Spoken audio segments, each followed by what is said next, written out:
Hello, I am Kelsey Dowling. I am an elementary education major at BYU, Idaho, and I have chosen to give my educational giant report on Earl Warren. Earl Warren was born on March 19, 1891, in California.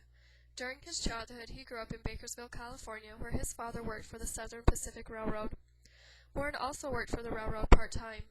While working, Warren noticed how the big corporations dominated the lives of their employees and how powerless the minorities became when they were discriminated against. Warren knew that he wanted to be a lawyer before he had even reached high school. He was known to go down to the Kern County courthouse to listen to criminal cases. Warren graduated from Kern County High School. Warren attended the University of California, Berkeley, where he studied law.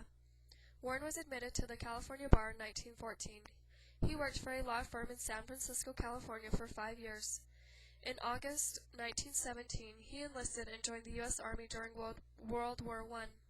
In 1920, he was appointed as the district attorney of Alameda County.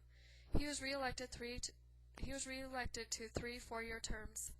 In 1925, he married Nina Palmquist Myers, a widow with a young son. Warren adopted him, and the couple later had 5 more children.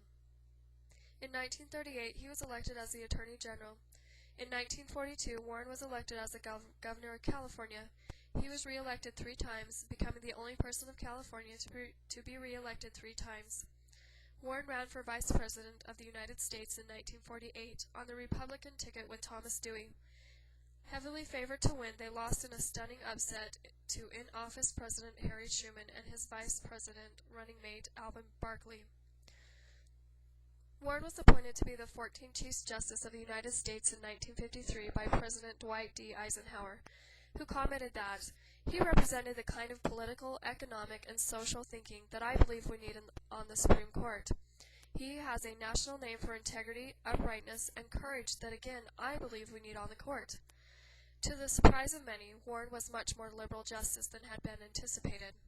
As a result, President Eisenhower later remarked that nominating Warren for the Chief Justice seat was the biggest damn fool mistake I've ever made in my life. There was little in Warren's background or character to explain his rise in power. As a middling scholar, not very charismatic, Warren was nevertheless an honest man who cared about others, and those qualities somehow carried him to the top. He could put people at ease, make them like him, and at times even inspire them with simple eloquence and force of will. He demanded loyalty, could be stubborn, and quietly held grudges. Warren himself became very widely regarded as one of the most influential Supreme Court justices in the history of the United States, and perhaps the single most important jurist of the 20th century. One of Earl Warren's greatest accomplishments while serving as Chief Justice was the Brown v. the Board of Education. The new ruling banned segregated schools and gave birth to the modern civil rights movement. Brown v. the Board of Education was going up against a previous ruling in the Plessy v. Ferguson, which was ruled back in 1896. It stated, upholding the constitutionality of state laws requiring racial segregation in private businesses under doctrine of equal. It was okay for schools to be racially segregated as long as the schools were equal. Earl Warren felt different. He felt racial segregation was wrong. Warren said, we conclude that in the field of public education, the doctrine of separate but equal has no place. Separate educational facilities are inherently unequal. Many criticized Warren. Signs in the South were put up that read, Impeach Earl Warren. Warren was tough-minded and did not let this stop him. Warren also played a major role in the First Amendment that separated church and state.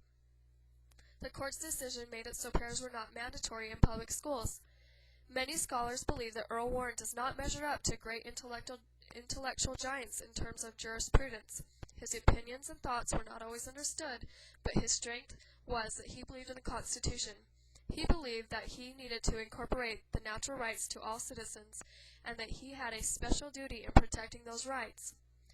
Warren's court triggered a conservative backlash and inspired calls for judicial restraint that are still sounding today. Warren retired in 1969 at the age of 78. He died on July 9, 1974 in Washington, D.C. His body is buried in Arlington National Cemetery in Arlington, Virginia. Earl Warren played a major role in our educational system. His efforts have changed America for the best. Although we still face racial controversy today, Warren took the giant step that many were afraid to do. He was a firm believer in equal education for all. In the Brown versus the Board of Education, he said, "In these days it is doubtful that any child may be reasonably expected to succeed in life if he is denied the opportunity of an education. Such an opportunity, where the state has undertaken to provide it, it is a right that must be made available to all on equal terms." Warren understood the importance of education. He knew that an educated individual could change the world. I cannot imagine segregated schools in our system today. It is something that my parents were seeing the closing stages of, although I believe there is still racism out there today. I believe time has a way of healing everything.